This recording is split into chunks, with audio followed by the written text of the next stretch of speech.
होना पे बेटी बतिया माई से अरज कर, माई से अरज कर हो। माई भेजी दे तू हमरो बीरनवा नैहर हम अइबै हो। होना पे बेटी बतिया माई से अरज कर, माई से अरज कर हो। माई भेजी दे तू हमरो बीरनवा नैहर हम अइबै हो। माई भेजी दे तू हमरो बीरनवा नैहर हम अइबै हो। इतनी बचन माई सुनली तो बेटा का बोलावै, तो बेटा का बोलावै हो।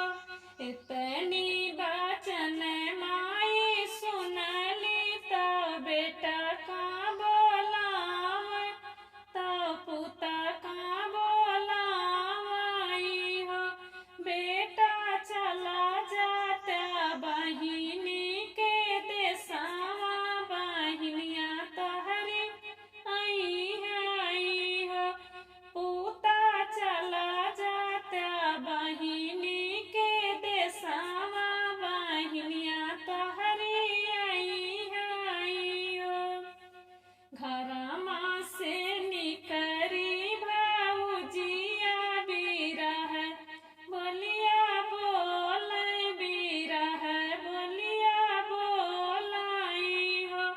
सासु नहीं जइहे हमरो सजनवा, ननद नहीं अइहै हो।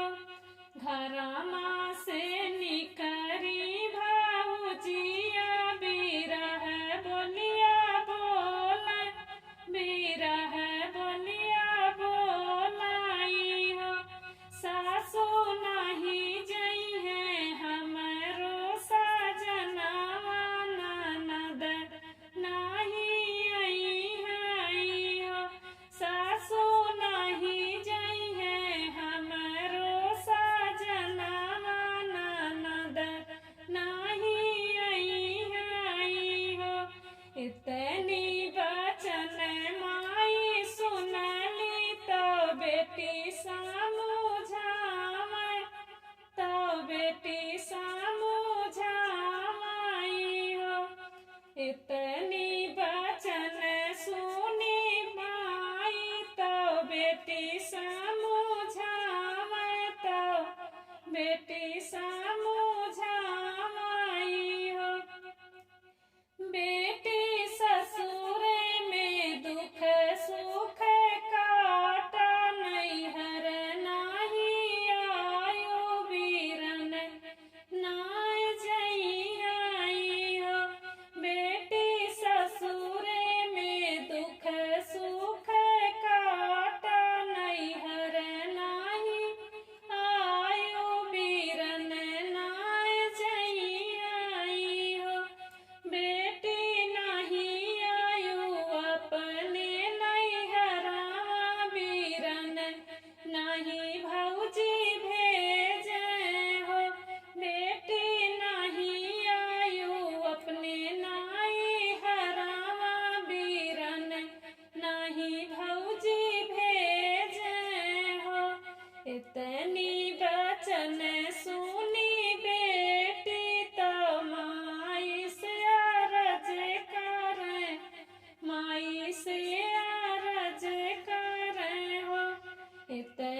सगर